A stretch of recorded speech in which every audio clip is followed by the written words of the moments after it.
Pacar hanyalah sebuah titipan dan jika duit sudah tidak lagi berperan, maka harus ikhlas untuk ditinggalkan. Edan, weh. Seorang petarung seni bela diri campuran yang bernama Okta yang belum sempat menulis surat untuk ulang tahun putrinya, yang dikarenakan dia harus melakukan pemanasan untuk mengikuti ajang perlombaan.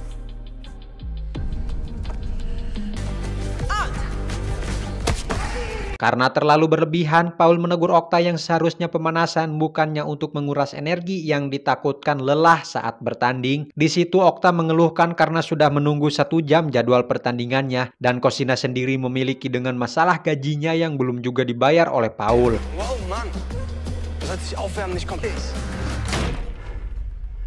Okta sendiri membangun sarana gedung latihan ini dengan memanfaatkan uang hasil dia mengikuti di setiap perlombaan. Okta memiliki seorang putri yang merindukan berharap ayahnya datang di acara ulang tahunnya. Sebelum itu dia harus mengerjakan masalah pekerjaannya dan setelah itu Okta akan memberikan hadiah kue terbaik di dunia dan janji bahwa dia akan datang. Tak lama Cosina menemui Okta, dia mengadu kepadanya yang belum juga mendapatkan bayaran dari pertarungan terakhir dan berharap Okta dapat membicarakannya dengan Paul. Dan malahan Okta menunjukkan foto kucing kepada Cosina untuk sebagai hadiah kepada putrinya. Kemudian Okta berangkat ke pertandingan bersama Paul.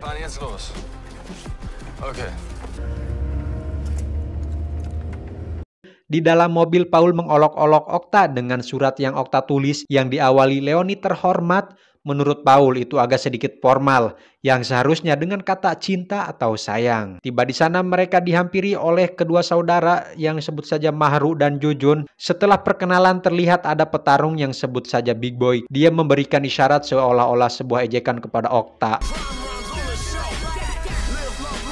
Kemudian Okta masuk ke dalam ruangan. Di sana dia mempersiapkan diri untuk pertandingan dengan menggunakan perbantangan. Beberapa saat mantan istrinya memarahi dia yang menjadwalkan pertarungan di hari ulang tahun Leoni. Bahkan Leoni belum makan seharian karena Okta yang menjanjikannya sebuah kue dan si mantan setuju kalau Okta berada di sana pukul 17 sore. Saat akan memasuki arena, suami si mantan memberitahu Okta kalau si mantan sedang mengajukan hak asuh tunggal. Dia akan menerima dokumennya besok. Bahkan mereka mempunyai alasan hukum yang cukup relevan. Karena tidak ingin kehilangan hak asuh, Okta yang baru saja akan masuk ke arena pun kembali ke ruangan lalu mengganti pakaiannya dan meninggalkan pertandingannya untuk menemui Leoni. Hey, Bergmann, hast du dich verlaufen?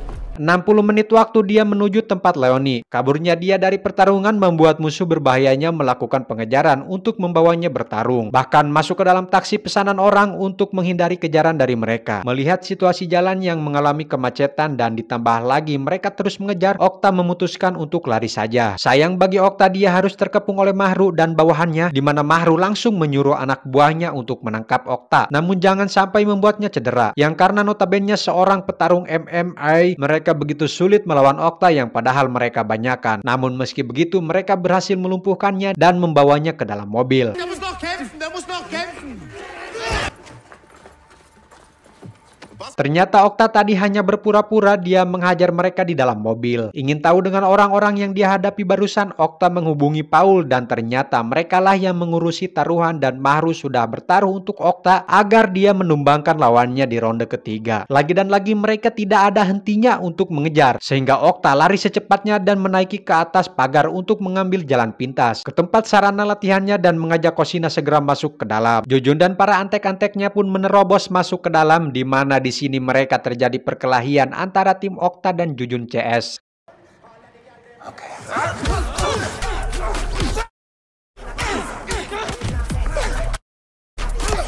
Ketika mereka sedang sibuk berkelahi, di mana Okta memanfaatkan situasi itu untuk kabur melewati jendela, yang kemudian itu dilihat oleh Jujun yang murka dibuatnya. Dirasa tidak ada pilihan lain, dia menghampiri mobil polisi yang sedang standby di pinggir jalan. Salah satu mobil yang melintas pun hampir saja menabraknya, di mana para polisi pun yang menganggapnya bersalah akan membawanya ke kantor. Namun ketika di tengah perjalanan yang awalnya aman, tiba-tiba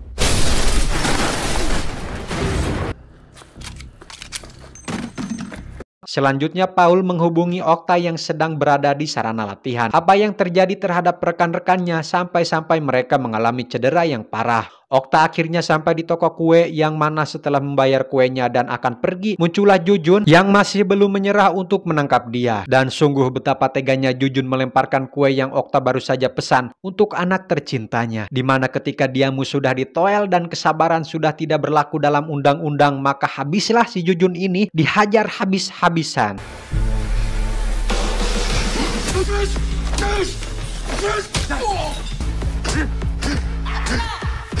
Setelah menghajar Jujun, Okta masih lagi harus berurusan dengan si Big Boy. Tak lama muncul si Brewok yang mengajaknya menaiki motornya. Rupanya Brewok mengajaknya ke suatu tempat di mana dia diikatkan di atas kursi. Kita panggil saja si Nyonya yang memberikan beberapa pertanyaan kepada Okta. Anak buahnya membanyurkan air bensin ke lantai. Pada saat si Nyonya sudah pergi dari tempat sana, Okta memanfaatkan kelalaian mereka dan...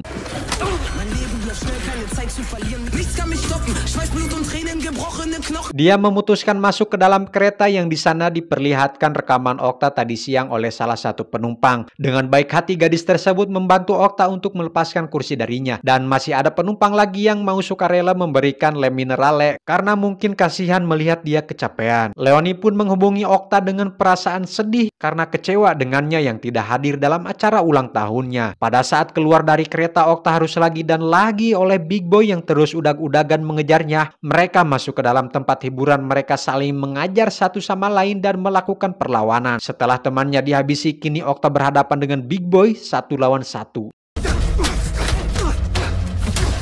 Meski di awal sempat kewalahan dengan pukulannya yang kuat, berkat jimat yang saya berikan tadi malam, dia mampu menumbangkannya lalu meninggalkannya dari tempat tersebut walau mendapat tikaman di bagian perut. Di luar sambil keadaan lelah menganggap Paul karena sudah melacaknya dan memberitahu kepada mereka, Paul yang hanya mementingkan untung pun terus membujuk Okta untuk bekerja dengan Mahru, yang padahal mereka baru saja ingin membunuhnya. Menggunakan skuter punya orang, Okta pergi ke rumah ibunya, memberikan disinfektan terhadap luka yang Okta alami saat ini. Sifatnya yang nyeleneh membuat ayahnya ingin menegurnya, namun dihentikan oleh si ibu. Saat sedang istirahat itulah Paul menghubungi Okta yang mana saat ini dia sedang diancam oleh Mahru untuk berkata kepadanya. Setelah itu ayahnya menceramahi Okta dan menjelaskan jika dia ingin Leoni menjadi lebih baik, maka dia harus melakukan yang berbeda dari yang sudah dia alami. Lalu jangan lari dan pastikan Okta memperbaiki dirinya sendiri. Setelah mendengar perkataan dari ayahnya, Okta segera pergi dari rumahnya dan waktu yang sebentar lagi yang tersisa kemudian menghubungi Riko untuk memberikan tawaran kepadanya. Setibanya di tempat penangkaran hewan, dia langsung mencari kucing hingga akhirnya menemukan yang lucu, persis yang dia inginkan. Mahru tiba-tiba sudah berada di hadapannya dengan menodongkan sebuah linggis. Di saat bersamaan ada suara tembakan di mana mereka masuk ke gedung yang kosong dan mobil polisi yang berdatangan ke lokasi.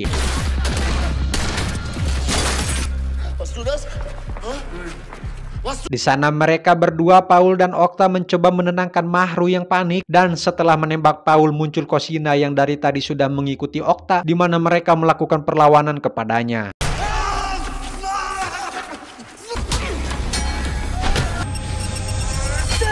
Kosina dijatuhkan ke bawah sehingga adrenalin Okta meningkat dan menghajar Mahru tanpa henti, di mana saat mereka berdua sama-sama lemas, Kosina masih mampu melawan dan Mahru harus menerima tembakan dari Paul.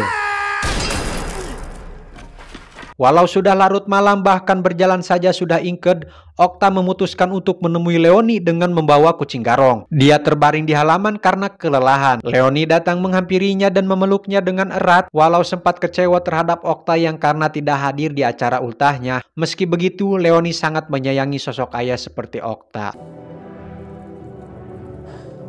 Tamat.